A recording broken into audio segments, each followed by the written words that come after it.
of this episode. Jay, if I send you $20 right now, will you go to the nearest Fridays and get a bunch of Mozzie sticks? All right, give me 1 minute. This is something that's I need to get off my chest quickly, and then we'll get into the other stuff. Just give me 1 second. Obviously, a lot's going on, and people are changing, and there's change going on. And so I do think, all kidding aside, that we need to have a conversation about that. About changing this show, changing what it is. There has to be, I think, some change. And honestly, I'm not even, like, I'm going to get killed for this on social media. I can handle it. It's fine. I've dealt with it forever. Use even the name. I am a man with many enemies. All right. So we have to go back in there and do what? We gotta go back in there and we gotta remove this vagina. All right, get to work. I'll observe. And here we go. Live to tape? Jay, yes, we're live to tape. You're not home. You're not on the audio that I asked you to be. So if your sound stinks, I'm just kicking you off.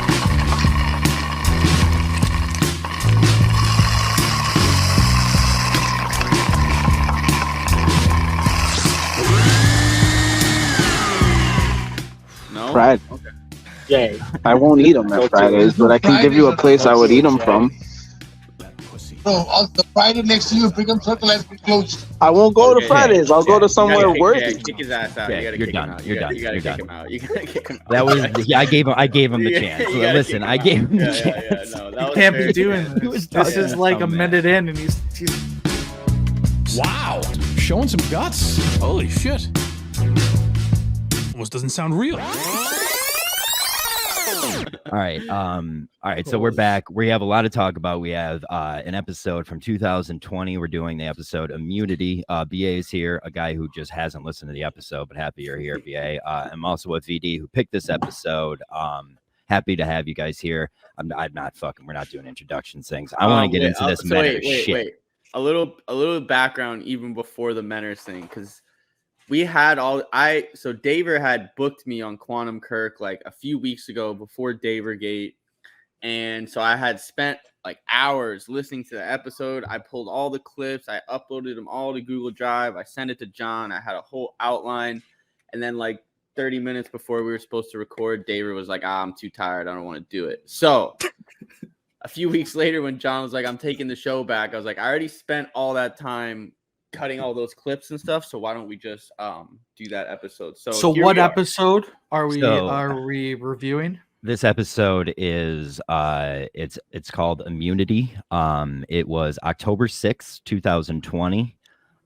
We are in the thick of it with COVID. Trump is up for election. A lot of election talk, a lot of politics talk. VD, actually, you can get into give me basically a 3,000 or 30,000 foot. I guess it's a month of this episode. Fuck, let me pull my notes up really quick. It's a month before it's a month before the election started. Yeah. Month before the election. Yeah, the month before the election. Wow. So this episode was, to give you a historical timestamp, was right when Trump had just recovered from COVID. Trump just had it, and he was like, I don't know, maybe I'm immune. Maybe I've fixed COVID. So that's a historical landmark that we can all remember. That gives us a snapshot of when this episode was. He said the shots were coming. He said the shots Operation Warp Speed. In this episode we get a big Carano. It starts off with kind of Carano section. Yeah, Carano that's where we're going to start off the clips and everything too. So we'll get into that. We also have an interview. I think this interview was like kind of why you picked this. Jay, I'll bring you what? Okay. I want to get my synopsis because VD's doing a horrible job. Okay, go ahead. Go ahead, Jay. So it starts with some good banter between the. Pick your spots. So let's just get into it. Jay. Yeah, pick your spots. All right, so it starts off with the most outrageous banter between Steve and Kirk, and this just shows the weirdness of Steve. And there's another very prominent weirdness of Steve moment in this, and we'll mention it later. But Steve arguing with Kirk about the difference of housekeeping and what's outside the realms of housekeeping. All right, before we get to let's do a little in-house house cleaning. Housekeeping, in-house housekeeping. I mean, all housekeeping is in the house. That's not true. Well, if it's outside, it's yard work. Well, no, if you're sweeping, what if you're cleaning a table outside? Well, then that's not yard tables. work. It's What's not housekeeping? It's not housekeeping. Housekeeping is definitionally within the house. So you're saying a maid or a cleaning lady never does any work outside the house? Oh, they do. They do. Well, that's housekeeping. No. That's cleaning. Well, sure it is. Housekeeping has to be in the house. Where'd you get your haircut? At my apartment. Oh, okay. You're not going to your guy right now? No. No. I haven't seen my guy since the pandemic started, and honestly, I don't think I ever will. I think I'm permanently going to have just shitty self-done haircuts. Really? Yeah. Yeah. I'll save like $20,000 a year. Probably confess. So you're wrong about the housekeeping, but that's fine. Let's do some in-house. What's the phrase I'm looking for? Housekeeping. Let's do some housekeeping within our metaphorical house. Starting off, this made me miss Steve so much. Just Kirk is like, oh yeah, we're starting off with some housekeeping, and Steve's like, no, it's outside of a house, so it's not housekeeping. He's just such a fucking weird guy. But yeah, it really made me miss Steve. It did. Yeah, I thought you could hear right at the end. You could hear this was an audio only episode. You can hear Kirk just getting mad and shriveling up his paper and slamming it on the table, just like VD just got mad at his dog, I think. Yes. So yeah, you can hear him just get fucking frustrated at this. But then they immediately get into the talk about this Carano email. And this Chrono email is wild. We're gonna get into Chrono email. We're gonna get into a lot. I have a clip. Let me just play this clip and then we'll get into it. This kind of introduces the email. It's not the whole thing, but it gets us an idea of this email. Chrono is wild. Since we've met, my goal has been to provide value where I can, and I'd love to be able to do that in a formal capacity at some point in the future.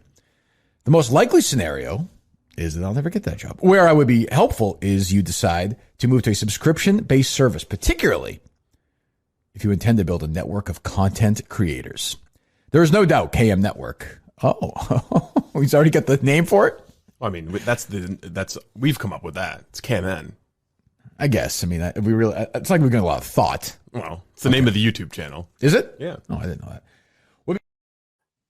So we get the kind of a deep dive into the mind of Matt Carano, as he would make us call him. But VD, what are your thoughts on this? Just initial thoughts on this email, and we'll get a little bit more into the depth of it too.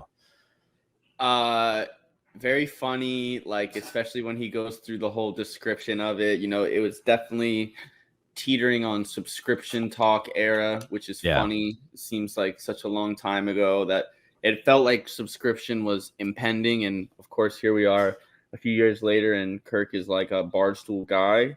Mm-hmm. But yeah, there's some other funny parts in the rest of the clip that I think we'll hear that I don't want to spoil about the contract itself. But yeah, just Carano, just a madman. And to think now he talks about, oh, I'm so loyal to Kirk in this email, and then a few years later, and it's like he hasn't talked to him in years, doesn't like the show. This email paints shows Carano perfectly. First, he's the worst idea, the worst instinct ever to say you need to go subscription service. His motives are purely selfish because he's like, you could then fund these creators. He's thinking completely selfish. He tells Kirk in that email how the KMN network subscription service should be run. I said that when I'm writing down these notes, I said to myself, he is saying, if you had a Minifan handbook, he is going against everything you do when speaking to the show. You don't say this is how it should be, and it's like, dude, shut the fuck up. Who are you? He was the classic clout chaser guy that was just in it for himself, not the he was trying to use Kirk for everything. But yeah, this is probably not too far from when he said Barstool would be out of business in 6 months. Remember he said, well, me and Carano got into this fight where I said I was adamant that Kirk shouldn't go subscription service, and then Carano, Tomato Can I was calling him Tomato K Minahan, and Carano was saying, "Oh, Kirk's the only thing about Barstool.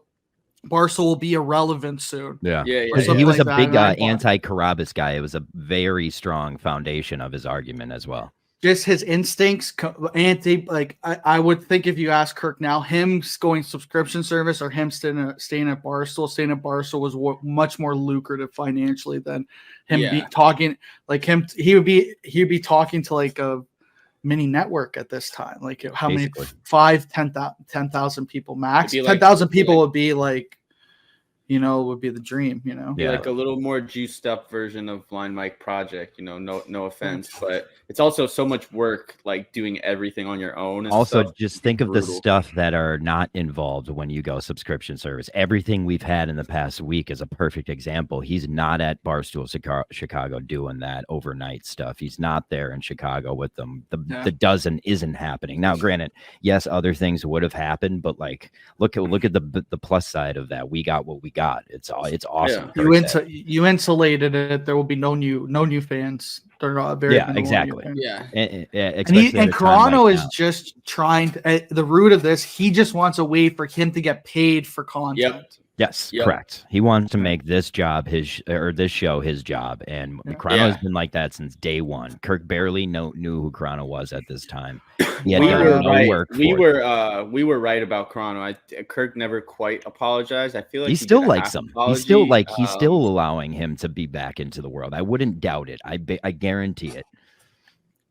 I don't know if he still likes him. I think he shits on his songs every time it comes out, and not from like a playful way, from just like this guy's kind of lost his mind way. Well, at that time too, Carano was kind of like the big swinging dick almost. Like he was. Oh yeah. He was trying. He's trying to he's emailing Kirk like ultimatums on how to he's trying to tell Kirk change his whole business model so he could get paid to do Quantum Week, right? Exactly. Is Julie the modern day Carano? People are saying there can be comparisons made in that way, other than the fact that Julie doesn't create any content. If I could beg it even more so, she argues against creating extra content for the Minifans. Elise Carano had the idea of creating stuff for the show. Julie just now at this point says she'll definitely not do it just for Kirk while she's finger banging herself over the dream she has about him. What a fall from grace. Kirk, from the trio, Kirk, Carano, and Clemmer. Clemmer works at Barstool.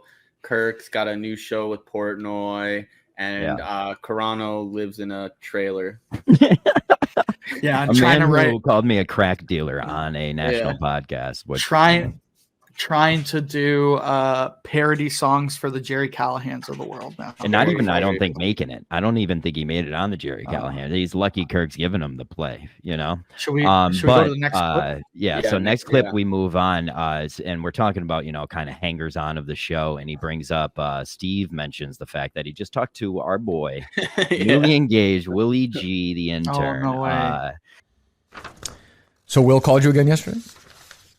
Yeah, he did. He just call him back or no? No, he texted me afterwards. It turns out he just wants his a camera charger that he left in Madawaska that I've had for. Do you think that's really why he called? I mean, that sounds like the biggest bullshit. Okay. And you are putting together a poison pill offer for the studio, correct? I think it's fair. Was that the phrase you used on the phone yesterday? No, I said poison pill. Yeah, that's what I just said. Yes.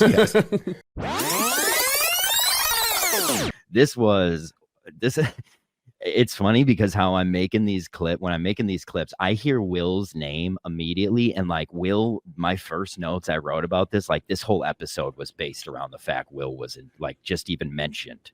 And then I think about things and no one gives a fuck how much I do, but it's Willie G just had a conversation with Steve, and apparently he I think this was after Willie got fired. Yeah, just after he got fired, and it was because Willie G asked if Courtney Fallon and Courtney Fallon can use signal shout out. Yeah. Can use let's hear it. The StreamYard, and Kirk is talking about hangers on like Carano. Well, I appreciate that. I appreciate Matt's effort, and certainly is being considered. But I mean, this is what I'm saying though. So. There's only so much soup in the pot. Well, correct. There's only so much peanut butter you can put in your ear. We got Justin who we're trying to make it happen with, and then you got people like Will and this Courtney Fallon people who just hangers, they just want to be part of the. Do your own thing, I'm not saying it's a Matt. I like Matt. I like everybody, but it's just who am I? Fucking handing out jobs? You're the capo. Yeah, but okay. Well, I mean, right now it's a 2-show operation right now, though I texted with Mike Geary yesterday. Oh, you did? I did. All right, so we have this is something that Kirk has constantly, I think, had internal struggle with is who's a hanger-on and if hanger-ons are bad, if they're good. It kind of goes back to a lot of, Kirk having an internal struggle with this. But what are our thoughts on Kirk's kind of philosophy on this hanger-on theory, VD? It's very accurate. Like BA said, there's a lot of people trying to put food on their plate via the whether it be clout or money. It's very true. It's very true. I agree with it. He's saying he's agreeing with you, Jay. What do you got?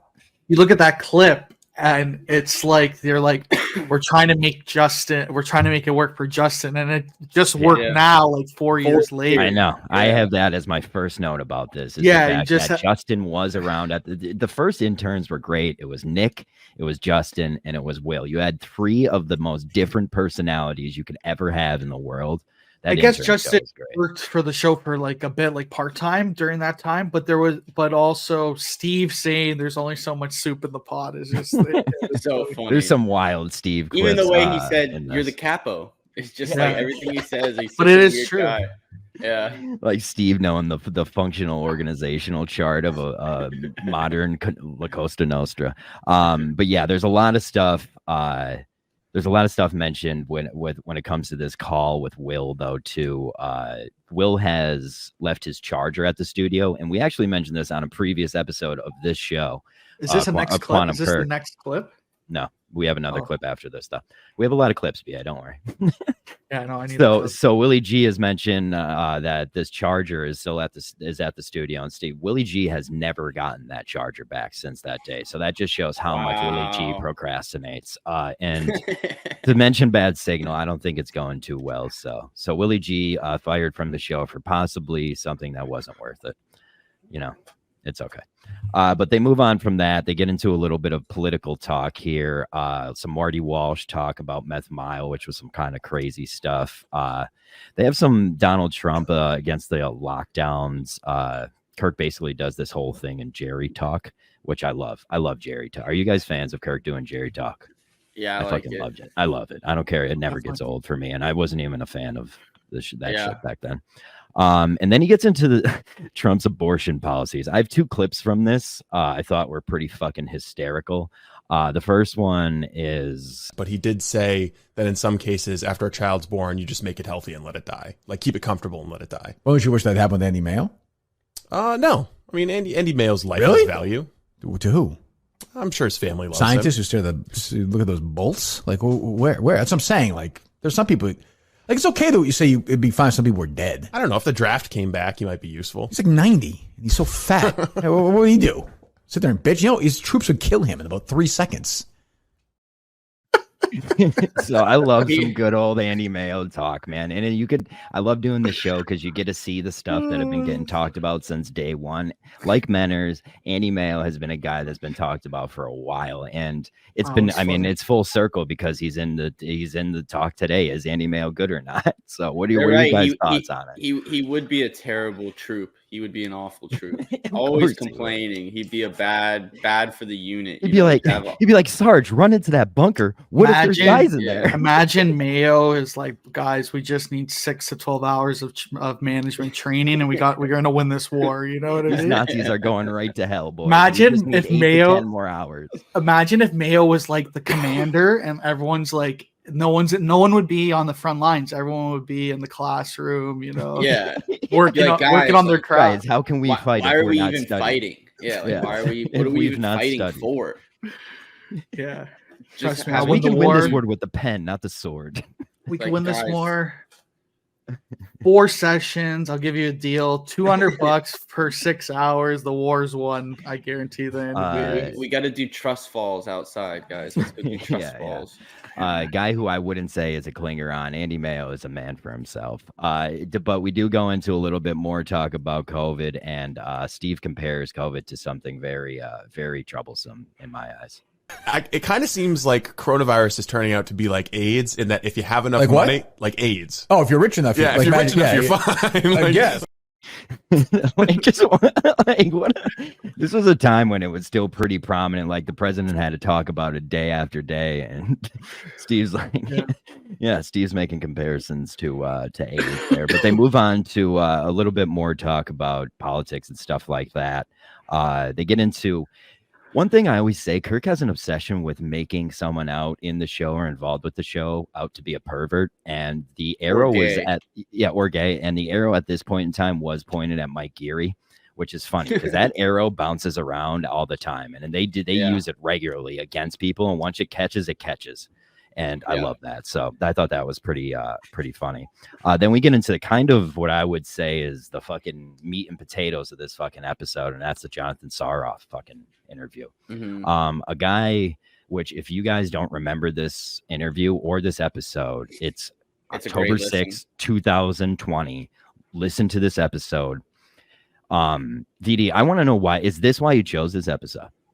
Yeah, his call is why I chose the episode. All the other stuff I found out, like the bean supper thing and all that, was all like, oh shit, that's funny. But yeah, I remember just because this is such a great like 30 minutes of Steve. Like not even, it's more right before the call and right after when Steve, like even before they have him on, Steve's starting to get flustered and Kirk's just kind of prodding him, just like, don't get so mad, it's not a big deal. And he's like, the heterodoxy of this guy to compare, he's using all these fucking political words. Shit about it. I mean, how do we deal with this guy? I don't know. I'm going to take a walk. You gonna get worked up or no? No, I'm not. I can't. What's wrong with you? I can't engage with this guy. You're tensing up. What's wrong with you? I can't engage with this guy. Why? Because it's just. Why are you incapable of having fun with people like this? It's just insane liberal vomit. But it's funny. He points to the child separation policy without acknowledging that Barack Obama was doing thing. it. I'm going to ask that, Steve. The kids in cages, all the pictures came from the Obama. Where were you, Jonathan, back when that happened? I'm going to do that. Oh, well, no, that's fake news. It happened way more under President Trump. Okay, and I'll ask for the specific numbers. How many kids in cages is too many kids in cages? How many, child separation? Well, you basically got him to agree that there's a little bit of child separation policy that is okay and necessary, but Trump was doing it too much. So where's the golden mean? How really gonna go for a walk?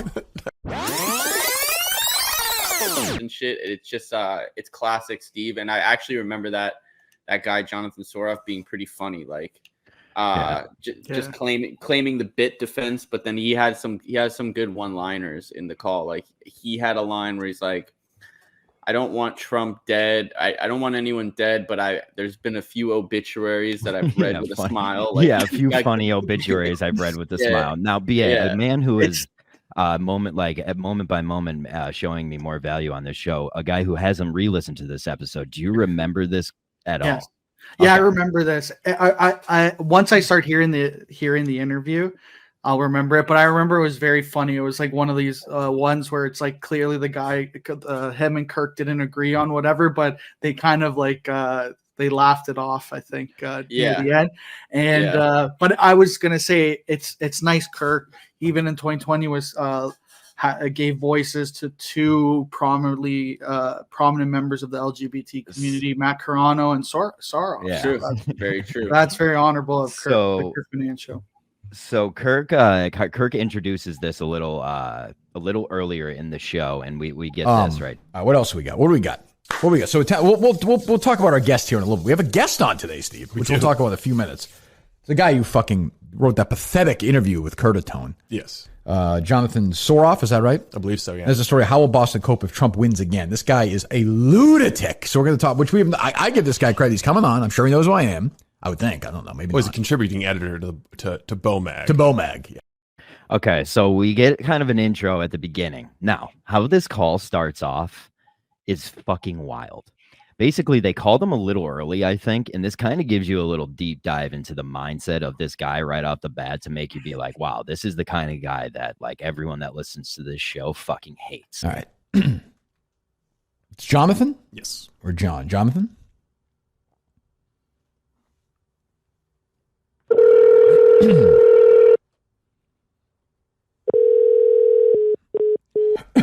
Uh-oh. Inauspicious start. Steve's dropping his phone. Steve is, just to paint the picture, it looks like he's ready for war. Relax. I'm relaxed. You don't seem relaxed. Hello. Hey, Jonathan, it's Kirk Minahan. How you doing? Hey, good. How are you? Good. You ready to go? Yeah, I have a couple of questions, though. How long is it going to take? How much time you got? I'd like to wrap it up before 11. Oh, no. We'll be done way before then. The other thing is, in terms of sound, do you need me to have a microphone? Because right now I'm just talking. Nah, you sound fine like this. Okay. All right. You good to go? Yeah. Do you mind if I record this? You can record the entire thing. I have no issue with that. Great. Okay. Hold on 1 second. I have to get into my office. Sure.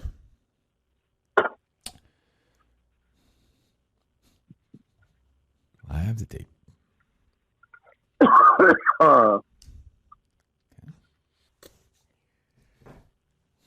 Okay, just bear with me for a second. This is a new tape recorder. So No rush, man. Take your time. back that I said tape recorder, not audio recorder, because I'm not old. That's all right.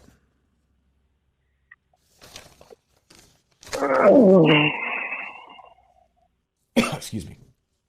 Which one is it? Okay. I'll build a spaceship here. Are we, Jonathan? What are we doing? Turning on a Sony audio recorder. Okay.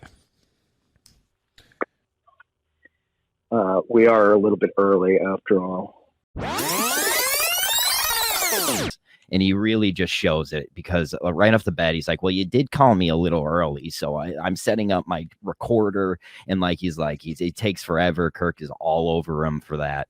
And then they kind of get into the heart of the conversation here. But what are some main points from this call that you want to bring up, VD? Yeah, just he really is the opposite side of the coin of Steve. Like he's a douchey, smart, like well-educated, emphasis on douchey, but instead of a conservative, he's a massive liberal. And instead of being like a poon hound like Steve, he likes meat. Hey, we appreciate you coming on. But I just wonder, I find my producer, Steve Robinson, who's an insane right winger. I'll throw him under the bus here. I voted for Hillary Clinton myself. But I love the sort of opposing mindset. I'm fascinated by it. It's almost like a playbook. Clearly, you will admit that Trump has just fucked with you are fully in derangement syndrome, wouldn't you say? No. No? No. Okay. Go. How would you define it? We need to distinguish between hyperbole as a rhetorical device and satire from legitimate outrage. Yeah. Well, clearly. I'm sorry, John, but I said. So it is funny because he just is Steve, but it makes Steve so upset. Like, how could this guy think like this? You know? Yeah. We have a good clip of this. Translation of no, I am not having a nervous breakdown because Donald Trump is president. Every time I see his face, my blood pressure goes up and I want to vomit because I like this everything guy. about him. This is funny because that's how Steve Robinson feels about talking to this guy is exactly how Montante feels when he's talking to Tony Cass. Exactly. That's a great comparison, BA. That's great. So you kind of go into this interview with them having this mindset, and then you get out of it something I think completely different, and it shows the value of this interview and what I would consider probably the the best political guest they ever had on this show, because it was a guy who authentically disagreed with these guys. And throughout the interview, you hear Kirk say, I like this guy, about 4 or 5 different times. VD, did you see, or did you hear, though, at that point in time, did you hear the points in time where you could see where this guy, maybe he thinks everything different of what you think, but at least he stands for it. And at least when I bashed him for it, he stood right there and bashed me back for it. Yeah, no, I love this guy. I even remember when this happened, we were doing the rundown, me, Ziggy, and Red, and Ziggy was like, oh, this guy's going to be on the show once a week. Ziggy loved him. Ziggy said he was going to be a permanent rotating member of the show. I vaguely remember I don't think it's not a crazy idea, but here's the deal.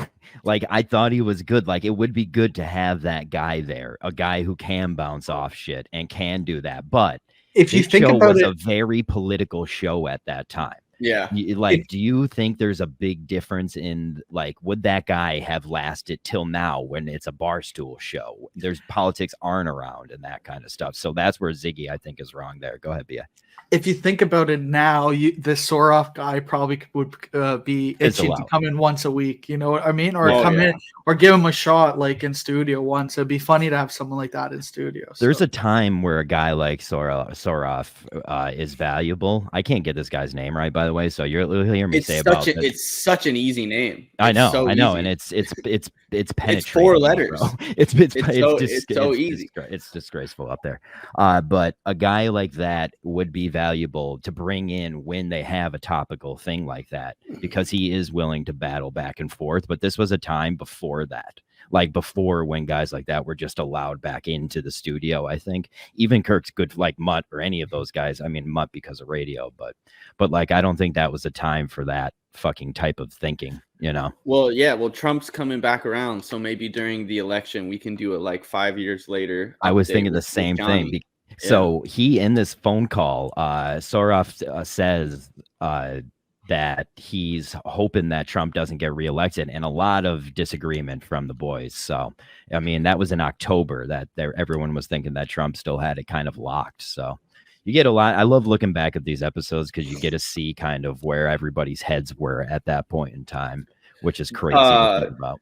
One thing I remembered listening back to this old show or any shows from the Steve era is that the show was so much more like clip and sound oriented. Like Steve and they were doing the show every day. He must have had like 50 clips. Like any topic he had tons of clips. He had tons of like he definitely worked so much harder. And I like the producers now, but he works so much harder doing that every day. That's the hardest producer work there is. So because you have to think of it this way. He probably had so many listen to like the whole well, you have to listen. So shows and think of how that mindset works, where a producer has to think like, all right, I have to find topics, which means I have to go listen to other people's stuff. You have to listen to the whole thing, let alone clip it, let alone if Kirk could just be like, nah, move on to the next thing. Exactly. So like that's where producers a lot of the time will just be like, well, I'm just not going to go listen to it, and then they just become worse and worse at their job. You know, it happened to Dave. It happens to everybody, really. Steve had a definite like that original private chat or whatever was like he would be organizing that, like, okay, hey, you listen to this, you listen to that, you listen to this. It shows the value of the private chat. Like, yo, you can't do that all yourself. You need people influencing what you guys are talking about, just because on a pure volume. Like you need different ideas coming in, and that's when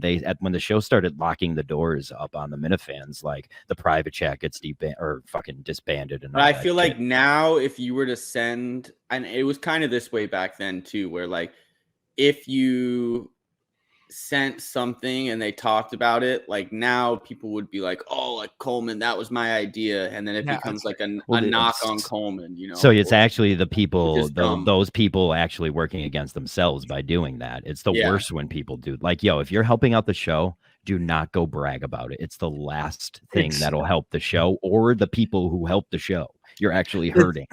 The stink of Matt Carano's me mentality is still ingrained in a lot of these processes, you know. And listen, I'm not the one saying that, you know, that's BA, but I believe I am. I thought the best part of one of the best quotes from the Soroff interview was when he said, "I'd rather have sex with Joe Curtatone than Kellyanne Conway." So you're saying you would have sex with Joe Curtatone before Kellyanne Conway? How about before? How about before?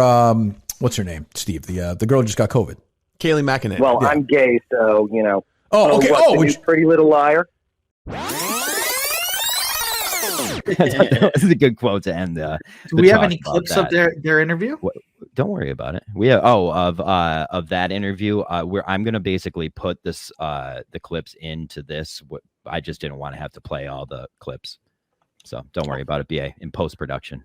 I appreciate you caring though. I do. I just would like to. I want. Yeah, no. Me and VD talked about this in the past. We just said, yeah, I know you didn't listen to the episode, but there is value of you being here, a person who hasn't listened to the episode. Do you have the clip of the VFW? Yeah, Yeah, so that we do have the VFW. VFW talk is born. VD, why'd you pick this clip specifically? Because it was just fun. Because I was just listening. I'm listening for Soroff, and then you hear like the origin of the VFW idea, and they don't even really talk about it much. It kind of gets mentioned, and then at the end of the show, Kirk brings it up again and is like, "Oh, I want to do a bean supper at a VFW. Like, we should figure that out." Yeah, I got it. Reputation until today. What do you think of VFWs? Do you ever go there?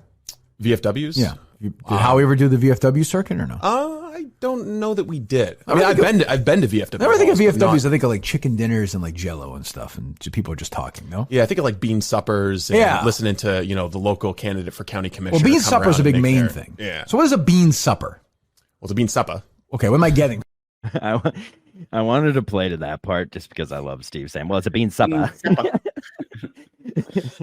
Steve's such a fucking weirdo. Yeah, so they do. You do get first mention about the VFW tour, and VFW show, which then of course leads to Justin walking out of the show, which then leads to Clemmer and Carano going. How much later was the VFW show from this clip? Well, I don't think it was planned yet because like Carabas was just starting to be on the show then. But like how much later? That's what it was. Like couldn't have been this is October. Later, that show. This was October. That show took place in April, I think. No, really? Yeah, I think it was like next. It was in 2021. The VFW. Yeah, I think so. The VFW is 2021. Yeah, we'll look that long. No, because it was during COVID, and by 2021, I feel like COVID was kind of over. No, that summer COVID was still a thing because this was right like them trying to get a show. The VFW show was like less than a month later. It happened on like November 9th. Oh, okay. Damn, I'm wrong. Oh, okay, so it was that quick. It was that quick. It happened real quick.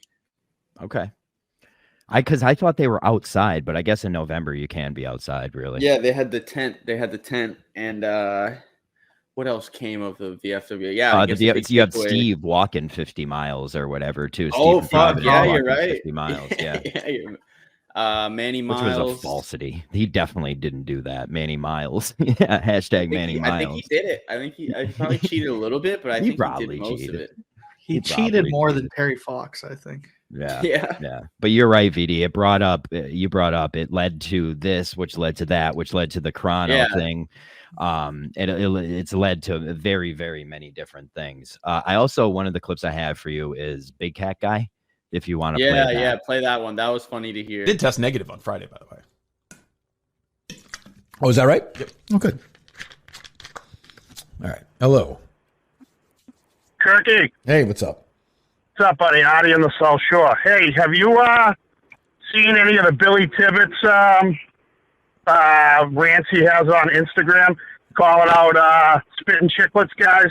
I think you should get him on. He's absolutely electric. Well, I like the spin. I like the Spittin' Chicklets guys. I've heard that Billy Tibbetts is one of those guys. If he starts to feel that he is not in on the joke, he might get violent.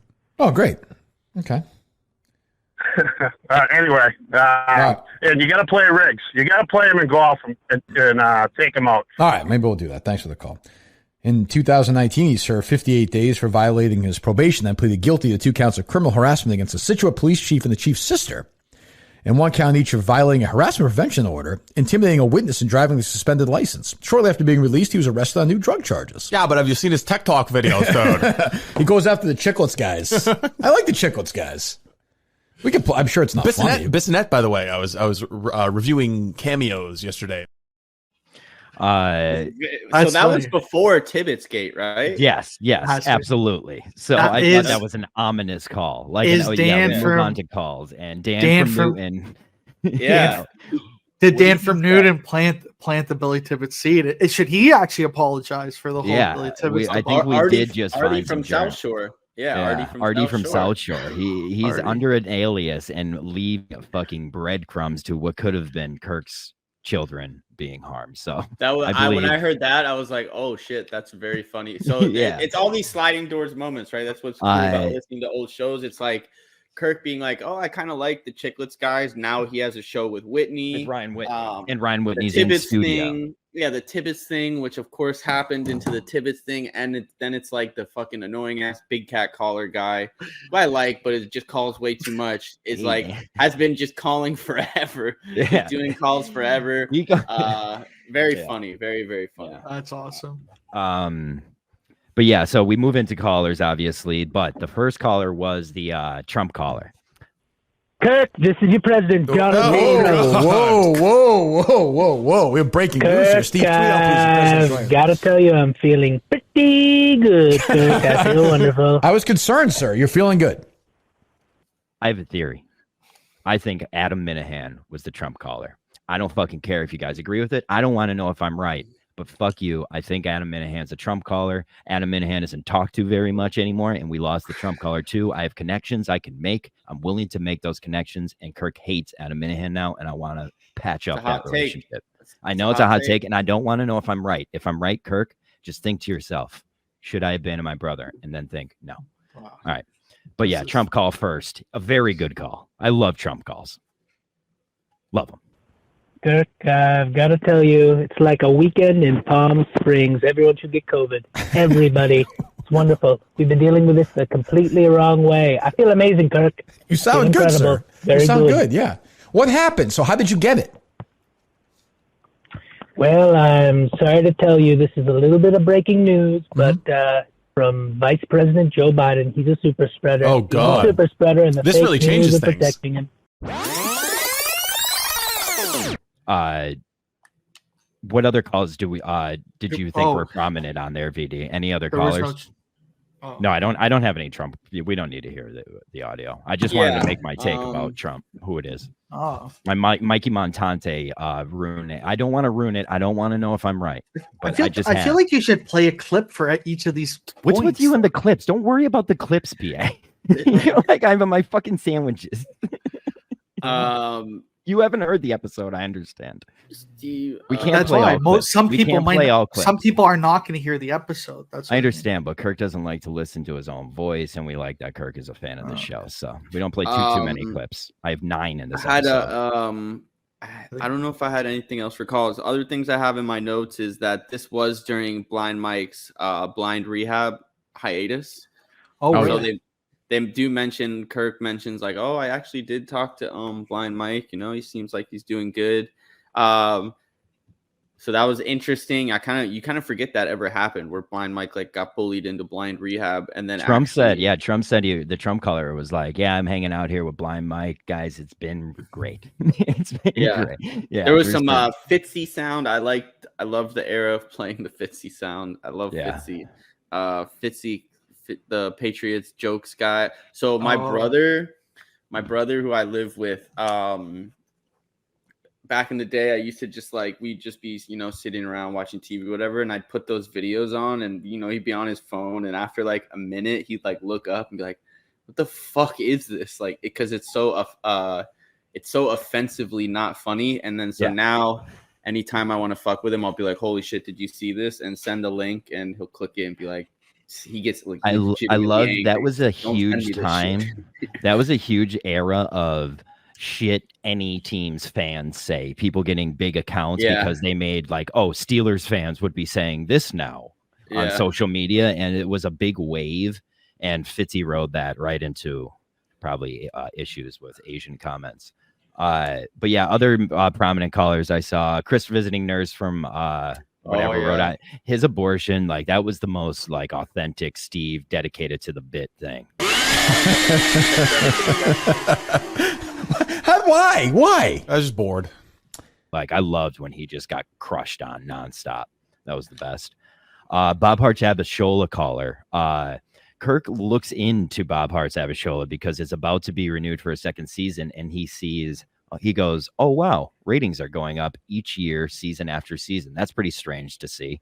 So you're starting to see a Bob Hart's Abishola, which has been nonstop talked about on this show. Kirk finally sees that it's starting to be a success, which I thought was pretty prominent. And then presented by Danny from Bellrica, we have our dad joke of the week caller, and let's just play the clip. Okay. So what's purple and crawls? What's purple and crawls? I don't know. Steve? No idea.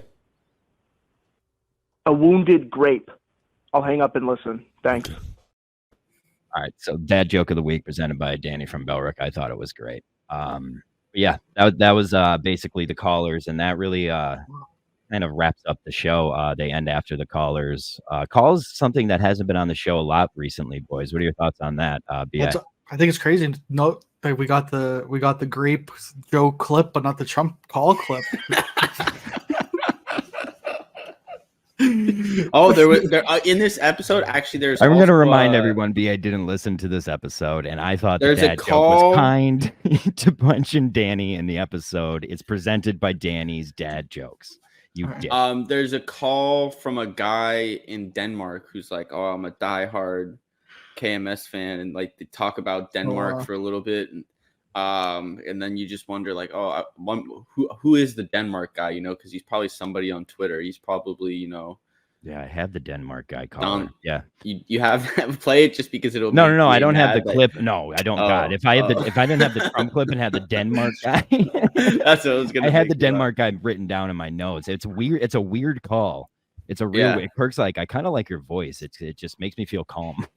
Yeah, Denmark guy. Yeah, Denmark guy caller was a weird. I wonder if he's still around. If you're listening, drop a comment below. We also have. I have like weird producer. Fucking this weird Steve. Steve's probably the weirdest producer I think we've had of this show. Augustus kind of gave him a run for his money, but I think BA, you followed his lies. I think you know more than anyone that Steve was a weird guy. I had to clip this too. Steve's fucking, I just got to fucking play the clip. I mean, handkerchiefs and pocket squares used to be much more functional. Now they're largely just for show. Yeah. It's the weirdest fucking clip I've ever heard. There's also a clip of him where he's talking about a book he's reading, and Kirk's like, "Oh, what's the book called?" And he goes, "It's called The Moon is a Harsh Mistress." And Kirk's like, "Oh my, you're such a fucking weird guy. Like, why are you weird all these old weird books?" Yeah. He's like, he says, "It's not old. It invokes classical themes of humanity." Like, guys, you know what? I've been stewing on it now for a couple minutes, and I'm going to end the episode with the Trump call. I'll end the episode. I have the timestamp if you just want to play it. Well, I mean, this is we could put it in post production. BA so we don't even have to play it. Fuck, you guys are killing me. I'm not letting BA hear it until that's my tease. Pro tease of the week, presented by me. BA can't hear the Trump call until it comes out. Go ahead. Hello. Kirk, this is your president, John. Whoa. We're breaking news here. Steve, gotta tell you, I'm feeling pretty good, Kirk. I feel wonderful. I was concerned, sir. You're feeling good. Kirk, I've got to tell you, it's like a weekend in Palm Springs. Everyone should get COVID. Everybody. It's wonderful. We've been dealing with this the completely wrong way. I feel amazing, Kirk. You sound good, sir. Very you sound good, yeah. What happened? So how did you get it? So we have to go back in there and do what? Well, I'm sorry to tell you, this is a little bit of breaking news, but from Vice President Joe Biden, he's a super spreader. Oh, God. He's a super spreader, and this really changes things. Protecting him. Okay. Oh, he's a super spreader. You've been protecting him. The fake news has been protecting him, Kirk. I would never protect him. I didn't think you would. His mask is big enough to protect everybody else. I tell you. So you felt fine. He's a super spreader, which is exactly what he told Tara Reid to do. And another man might say that I'm too classy. No, I understand. Would never do it. No, I understand that. But so, I mean, how you felt fine the whole time, you're saying. This is a good thing to get this. Kirk, it's amazing. All I have to say is if you come at the king, you best not miss. Sure. Kirk, I feel wonderful. I had a wonderful, wonderful positive test. The doctors at Walter Reed, they said, this is the number 2 positive test I've ever seen. Number 1, Freddie Mercury. Number 2 was me. Wow. Great, Kirk. I have a wonderful test. You know, some in the news media are saying that you were up on that balcony last night and you appeared to be gasping for air. Do you have any response to that? It's the fake news media, Steve. That's all that it is. All I was doing was breathing in the beautiful, beautiful, beautiful air of America, and I feel very good. Although it wasn't all great, Kirk. I have to tell you, I had one very strange moment. Go ahead. I was looking off into the distance, and I saw a bright white light, and I saw a hand reach down to me. He said, "My name, Peter Minahan." I said, "Peter, you're such a great supporter of mine. I'm so glad you're here to meet me." He said, "No, you must go back to Earth. I have a message for Earth." I said, "Peter, what is it?" He said, "Tell Adam he's our least favorite child." I couldn't believe it, Kirk. It was unbelievable. Why would he say that? It's not a big secret in the family, sir. I don't think the whole world. I'm surprised that he would tell you that. There's a little bit more breaking news, though. You actually saw a light at the end of the tunnel. This might have been a little bit closer of a brush than we previously thought. Steve, when you're as amazing as I am, you can come that close to death and bounce right back. I feel amazing. I've had 18 Big Macs today just to celebrate, Kirk. I feel wonderful, and I'm going to do all 19. It's called the COVID-19 celebration. I'm going to have 19 Big Macs to celebrate it. That's a good idea. Really, really, really good, Kirk. And you're immune now. I'm absolutely immune, Steve. That's very good. Not your normal fake news self. I'm doing very, very good. But Kirk, Steve seems to be very active as interview, sir. But go ahead. Kirk, pull it together here. Kirk, I have to tell you that we saw our friend, What's that, not sir? so little Mikey, when we were at Walter Reed. It was very good. That's good. How's he doing? He's pretty special, Kirk. He's really learning a lot. He was doing a special exercise at blind person rehab. They said they put him in a round room and told him to sit in the corner. Not all winners, Kirk, but you know what? A couple days in a row, it's okay. I just had COVID, Kirk. I understand, sir. But I want to tell you that I love you, Kirk. And I love you too. Steve, I just want to thank you for that cogent explanation of the 25th Amendment yesterday. Really, really precise. Good job. That was and we well love done, you. Steve. China Wall Mega. Goodbye. Well, that's comforting for the country, I would think, Steve. That's all, folks. What you are about to hear may sound harmful to some listeners, but we remind you it is merely a conversation between friends discussing the success of a show's future. And while the context may sound hurtful to some, the meaning was only meant to help improve this show rather than tear it down. I think we're ruining Quantum Kirk by doing this. I think we ruined this. This was a terrible episode. This was bad. No, this was good. No, this didn't go well. Somebody needs to take over this show. This did not go well. I don't think. Why didn't you think it went well? No, I think I didn't even. I really don't know what the episode was all about. Really, it's all about Soroff. But we don't have any Soroff clips. Well, I'm gonna play basically I'm gonna play remember how me and you talked about the fact that like the Soroff clips are long, so I have about 7 Soroff clips. I wasn't gonna play them for us because we all listened to the episode today. So BA is here and hasn't heard it, so he's kind of making it tough for me. My vision. I mean? Whereas the people who are who are going to be listening to this are going to hear the Soroff clips. So you're talking about a show that's going to be in post-production. My vision for this show would be talk about a clip. Yeah, but that's what it's going to be. It's going to be clip, talk about it. Clip, talk about it. Yeah. So maybe having you here wasn't as valuable as I thought it was. I thought having a third opinion that hasn't heard the show yet would be good to have, which I think in some points it was. But like, if you're going to say that, because I have these clips going in, I got you. I think it'd be like Sora. This was Sora side react. This is what Sora side react. We can do that, but we can do that and put it in. You know what I mean? Like it's just we basically talked about each of the clips. If you want to put them in, we can redo the whole episode if you want to. Oh, this was great. VD, it's your episode. This was good. You did say it was bad just now. It was bad. You just said it was bad. It being bad is gonna make it good. Yeah. Okay. Yeah. That's fine. That's fine. Fine. Yeah. It was definitely not up to I think the standard that Daver and really. What else? What should be better?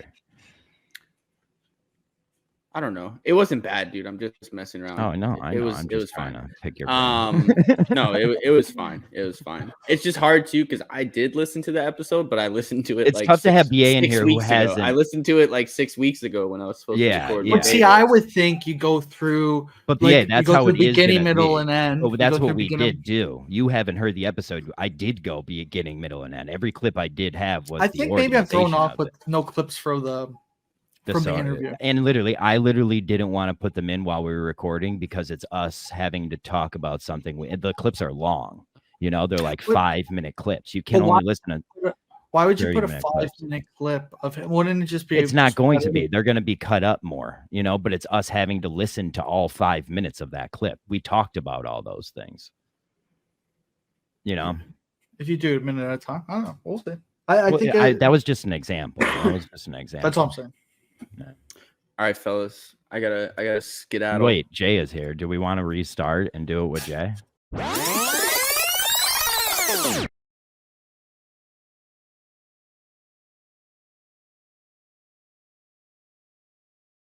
What you are about to hear is utter nonsense.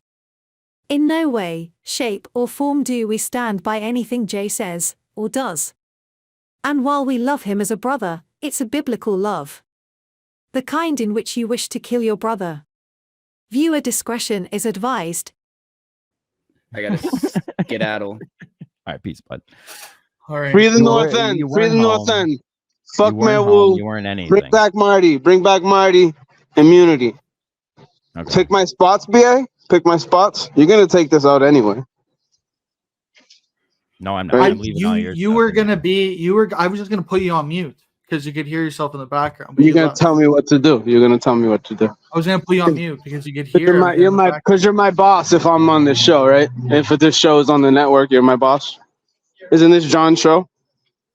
Yeah, you could have kicked me off. Maybe you should have stayed. And I don't think you should be allowed to tell people what to do. I was smart enough to know that I couldn't be on without a mic. That was the first thing I said. So you don't need to tell me what to do. I was trying to let you stay on. Just don't talk to me about producer stuff because it's not your show. And you didn't show up to your show. You didn't show up to this show at the right time. Don't talk about shit, Jay. What if I'm high and happy? Well, that makes me happy then. Well, ready to do. Okay, see you, Jay. All right, so buddy. That's all, folks. Stick around to hear a bonus featured clip. This week's bonus feature clip is presented by miltons.com/KIRK. That's miltons.com/KIRK. That's true. What do you mean early? We were supposed to go 10. I beg your pardon. I thought you meant early in the day. No, I appreciate you. I appreciate you getting started a little earlier. Yep, go right ahead. All right, you sound fine. You good to go? Yep. Okay. Just to be clear, I mean, I saw in your disclaimer at the end, you are sober this morning as we start this conversation, correct? Oh no, I've been drinking for hours. Okay, that's good. I'm half a handle of vodka in. That's good. That's good. Well, I appreciate. First of all, we have a lot of people who write stuff that we don't necessarily agree with. Won't come on. So, we appreciate you coming on. But I just wonder. I find my producer Steve Robinson, who's an insane right winger. I'll throw him under the bus here. I voted for Hillary Clinton myself, but I love the sort of opposing mindset. I'm fascinated by it. It's almost like a playbook. Clearly, you will admit that Trump has just fucked with your entire. You are fully in derangement syndrome, wouldn't you say? No. No. No. Okay. Go. How would you define it? We need to distinguish between hyperbole as a rhetorical device and satire from legitimate outrage. Yeah. Well, clearly. I'm sorry, John, but I said to Steve. I mean, clearly there is some. You're right about snowflakes. There is some tongue-in-cheek element to this story. It's entirely tongue-in-cheek. The entire thing is satire. Yes. So you're not really angry about the child separation policy that was continued from Obama to Trump? I'm furious and mean every word that I said. Oh, okay, that does not mean that the way that I wrote I like this guy. Go ahead. is a literal translation of. No, I am not having a nervous breakdown because Donald Trump is president. Every time I see his face, my blood pressure goes up and I want to vomit. Because everything about him, about him, I find objectionable. But I mean, there are plenty of people who provoke that reaction in me. Good, but you could kind of see how there's on the one hand, you're saying that you're not having a nervous breakdown, but then you say every time you see his face, you want to throw up and your blood pressure goes up. I mean, were you happy when the president contacted COVID? Did you wish that he had expired? I wish ill on no man, but I have read a couple of obituaries with some gratification. So just, I mean, if you pick through the stuff, right? Like, so I would look at hold on. Let me interrupt for a second. Yeah, go ahead. No, go ahead. Go ahead. You started this by saying that you tweeted that I compared the election of Donald Trump or equated it with Pearl Harbor. What's the lead in your story? In your defense? Well, no, the lead in my story is I wasn't alive during Pearl Harbor. Okay. I did not compare the election of Donald Trump. Well, I mean, you did right there. But just hold on, just for the listeners. Hold on, Jonathan. Hold on. That will live in infamy. Right. In my personal opinion, is the day Donald Trump was 11/8/16. But I mean, correct. The first line in the story is, with all due respect to FDR and the lives lost to Pearl Harbor. You introduced the thought.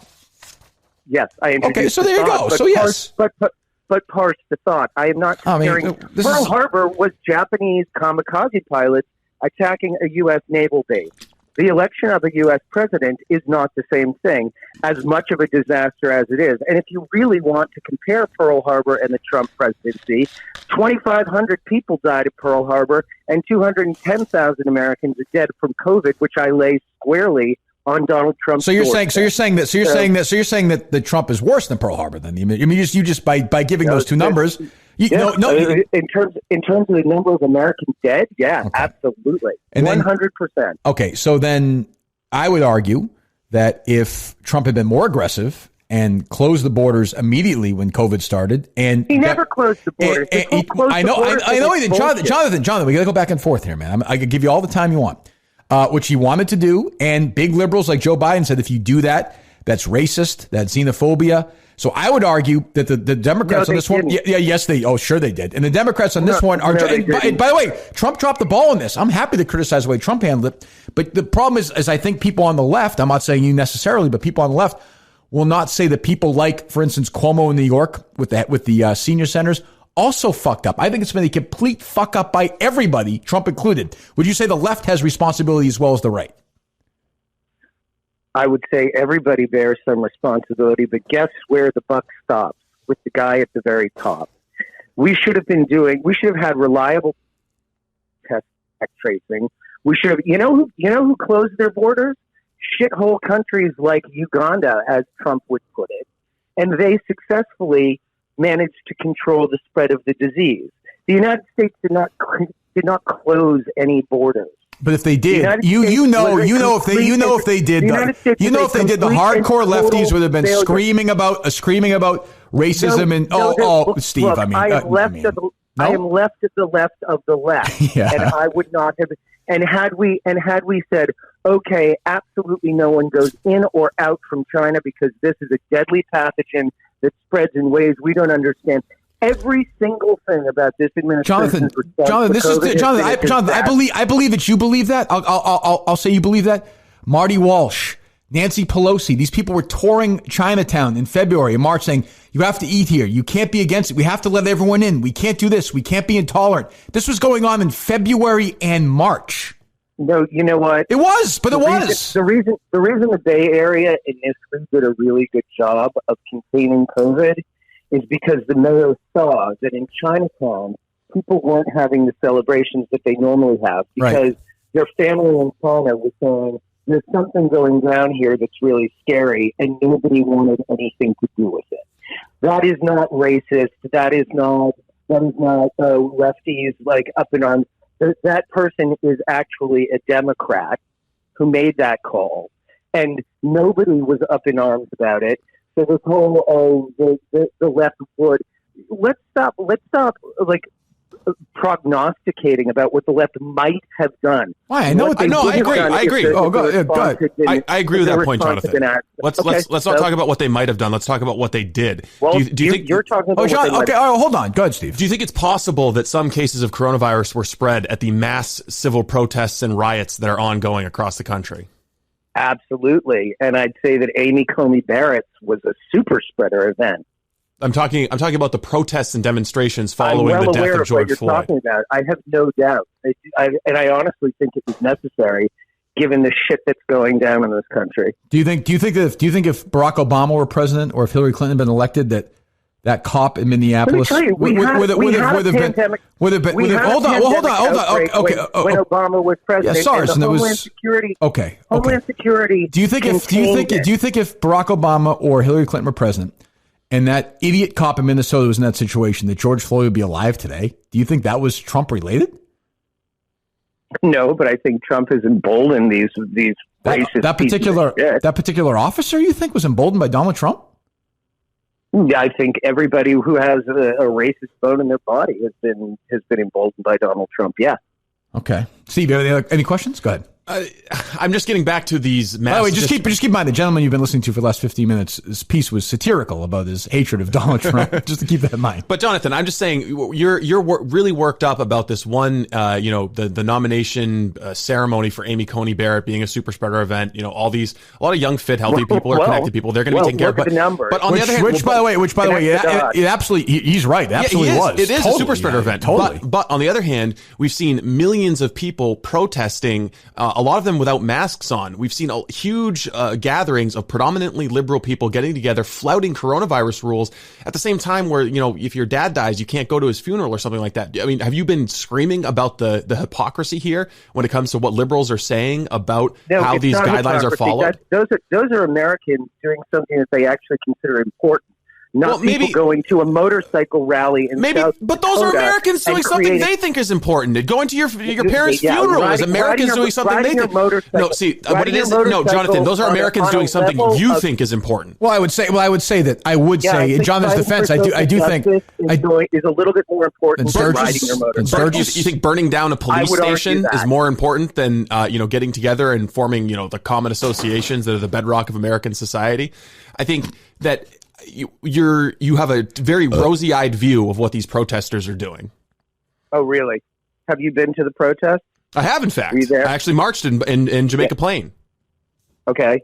And that was wearing a mask. Nobody was practicing social distancing. To be fair, there wasn't a lot of I would say mask wearing was about 75%. And to be fair, also Steve's march was a Proud Boys rally. If we're going to be totally that's fair. true. Yeah, I mean that's a different conversation though. But I'm just saying that there are actual riots happening and liberals are not condemning them in the way that they're condemning small gatherings of for Amy Coney Barrett. You guys are doing enough condemning for everybody. Oh, but I just say that the fucking Trump has been this last couple of weeks has been a disgrace. Exactly. The Barrett thing is disgraceful. You're not going to get me to defend that. We both said that. I guess why can't you condemn both sides in the same way that we do? Why do you have two standards? I already said to you, I don't have two standards. You're putting words in my mouth.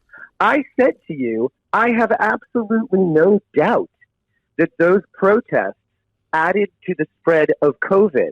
I also think it's justified because the thing that they're actually protesting is that important. But Steve, that statement on its own is enough. I know, but you have to take it a step further because then you turn around and you blame the spread of coronavirus on Trump caused by people who disagree with Trump getting out in the street and flouting the guidelines enforced by Trump. No, I did not. What I did say is that Trump's response to COVID has been disastrous. There has been bad testing. There has been no PPE. This is a question of logistics. Homeland Security managed this with previous pandemics that were contained while Obama was president, as a matter of fact. And it's the same exact system that Donald Trump dismantled with Homeland Security responding to these things. Instead, there was no PPE. That's moving around gowns and masks and protective equipment. We got this issue. That's stuff that someone who handles a warehouse can do. Contact tracing. You know what a real leader would have done? Oh, you're out of job. You're out of a job. Several million people. You know what? You now work for the United States government doing contact tracing. That'll work. So, how about on the subject of contact tracing? It worked in Iceland. Iceland. It's a very good comparison. Excellent comparison. Iceland's really the United States. Go ahead, but Jonathan, so on the subject of contact tracing, Bill de Blasio. I love these. You can't compare the United States exceptionalism thing is such horseshit. It's not horseshit. It's the size and the debt in the country and the way the country exists versus Iceland. It's like comparing the United States of America to Delaware. It's not the same.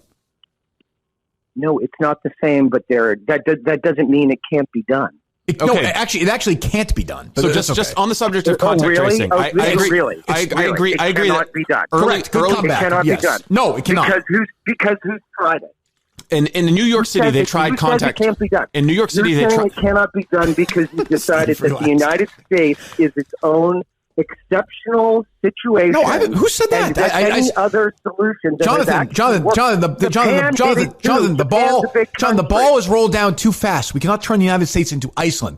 That is make pretend child adult coloring book kind of game. That's not going to happen. You know that. No, I know that. It's the kind of shit you can throw out there. It's not going to happen. It's not going to happen. Okay. Anyway, so you talk about Trump, and again, I criticize Trump all the time. I criticize Trump all the time. You talk about Trump putting separating families and putting kids in cages. I mean, of course, you are well aware that Barack Obama did the exact same thing. A lot of those photographs were from the Obama administration, correct? Oh my God! Well, it's true. I mean, it's true. No one is arguing that immigration reform isn't top of the list priority. Stephen Miller, who I'm ashamed to say went to the same university that I did. What school is that? We have all actually disowned him. What school is came that? Up with a draconian plan. Wait, well, hold on. What school is that, Jonathan? Out of curiosity. Duke University. Oh, ever hear of it? So sure, yeah, of course. So so all you guys at Duke got together, like you and Christian Leitner and all those lacrosse guys, you all got together and disowned this guy? The student body and the president of the school actually published an open letter disowning. Okay. So did Miller's own family. Okay, well, that's rough. Miller came up with. Well, Steve was disowned by came up with this Nazi-like policy at the southern border. You're delusional. Okay, but I mean, again, continuation of the Nazi-like policy under Barack Obama. Oh, so I mean, but this thing, and I agree, it's disgraceful what goes on. I have no problem with that. But it did go on under. Can you at least concede that it happened under Obama as well? There have been problems at the southern. Can you concede it happened under Obama as well? Can you just say that? For decades. I'm saying decades. Okay, Do you not understand what decades means? I don't understand. Decades means going back several tens of years. Oh, okay, thank you. Yes. So where were the protests when Obama was doing it, or was it okay because it was your guy? There were plenty of protests. Nobody was paying attention. So you did the Curtatone interview September 25th. Have you?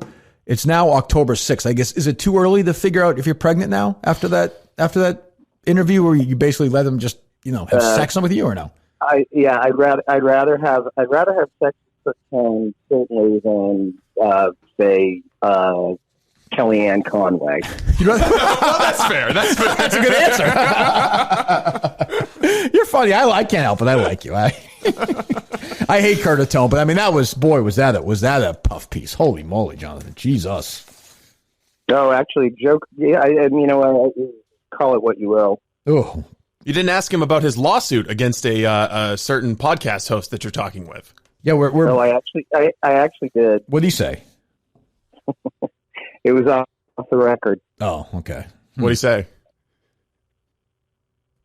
Are we unclear on what off the record means? Well, a wink is as good as a nod to a blind guy. Give us a little hint, Yeah, so I'm a journalist. This is how I make a living. It's all right. But I mean, what was the other thing? It's something I like to call my job. Sure, I understand. Anything else, Steve? No, I think I'm good. You're good? Okay. I like that. I can't help it. You probably hate us. I like you. I can't help it. You're a fighter. No, I like that. I don't hate anyone, and you're saying that I hate. You're attributing all these emotional. Well, you hate things. Donald Trump. I mean, come on, cut the shit. I mean, be honest. Yeah. You know what? I loathe Donald Trump. Okay. Do you hate Stephen Miller? You hate Stephen Miller? You know what? I loathe I loathed Mitt Romney, and Mitt Romney loathed me because I used to refer to him in print as the almost lifelike Mitt Romney. I'm not that emotionally invested in these people. I think there's something wrong with anybody who. There's something wrong with anybody who seeks that. I was like, why do you want that job? Why do you think you should be the most powerful, important person in the world? What's wrong with you, basically? I'm sure you're asking these questions of Joe Biden as well. Yes, I do. I have a jaundiced opinion of anybody who seeks that kind of position. Well, and sure. they do it. Well, you have to be. I think You have they to should be undergo, almost socio. I think they Yeah. should undergo intense psychiatric evaluation. In this particular case, the person in charge should undergo psychiatric restraint. It's happened to me before. Do you think? I mean, do you at least acknowledge the very real possibility that Trump is going to win?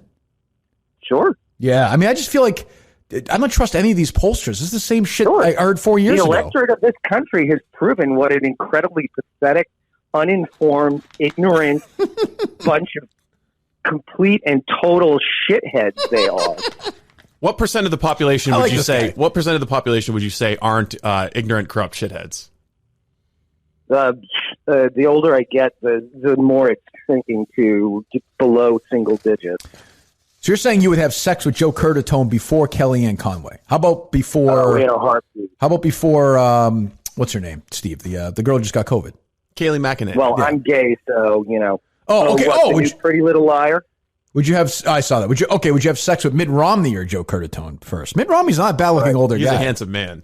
Well, yeah. Oh, yeah. And you know what? His hair, I'm sure, doesn't move during sex. Yeah, it's so painted too. I don't think it would be good. Huh? Do you think Curtatone's a good-looking guy? Well, I haven't really thought about it. He's, not really my type. I don't think. Donald Trump, I'm guessing, is not your type. So I don't want to go.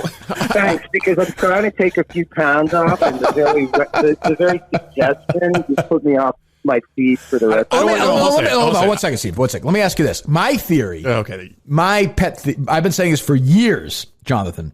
And I've always felt this way. There was this. Did you ever see that documentary Kirby Dick did on HBO, Outrage, years ago? No. About all the hardcore right wing congressmen in the 80s who pushed all this anti-gay legislation, while of course at the same time, like the Larry Craig syndrome, right? Just Yeah. like so. And I mean, now that you touched on it, let's discuss the fact that the Supreme Court is actually considering overturning, same-sex marriage. That's now back on the plate. Well, I'm dead set against that. I'm all for gay marriage. But do you think? But okay, no, go ahead. But you can say I'm all for whatever, but the fact of the matter is, it is now officially part of the Republican Party's platform. Well, I don't know. Official? Did they put? I don't gay know marriage. if it's official or not, but I understand what you're saying. But yeah, it just became official. Okay. Well, I didn't get the text. But with a guy like Mike Pence, the kind of thing you pay attention to when you're gay and you're married to a man. I respect that. Do you think? I respect that. Do you think when you see a guy like Mike Pence who's so anti-gay legislation, so like, do any of the radars go off when you see a guy like Pence? You know what? It's very funny that you asked that, and I'm not throwing him in front of the bus because he said it to me several times. But Chris Cooper, the actor who played the father, the Marine American Corps Beauty, guy, yeah, exactly. He came over to my house for dinner right after the election, and one of the first things he said was, "Mike Pence reminds me of the character I played." Yes, everybody agree with that. I would agree with that. Oh, everyone thinks Mike Pence is gay. Is that what you said? Yeah. Huh. And Chris Cooper's wife was Carissa Moltisanti's mom on The Sopranos, right? Yep. Huh. And you're friends with him? Yes. I wish he acted more. You know that? He has a movie that came out in February during the COVID crisis. Yeah. And he was in two of the biggest movies last year. So he was? What was he in last year? He was in the remake of Little Women. He was in the Mr. Rogers movie too. And he was in the Mr. Rogers. Yeah, I know, but I feel like I'm just saying. I like seeing him. He's a great. I loved him all the way since Lone Star. I love Chris Cooper. But anyway, yeah, he was in Mate One. Yeah, John Sayles, the great John Sayles. Well, okay, Jonathan Soroff. I mean, I feel like you're kind of a friend of the show now. Are you comfortable with that or no? Absolutely. All right. Well, you come on anytime.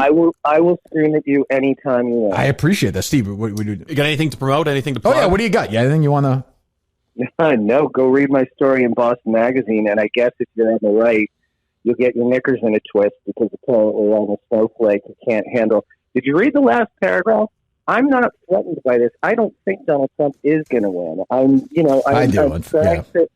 trying to have enough faith in humanity to think that people will wake up and see that he's a carnival barker, lying piece of shit. So you're trying to have faith in the 95% of humanity. Does it bother you though? Does it bother you, Jonathan? Though that okay, go ahead.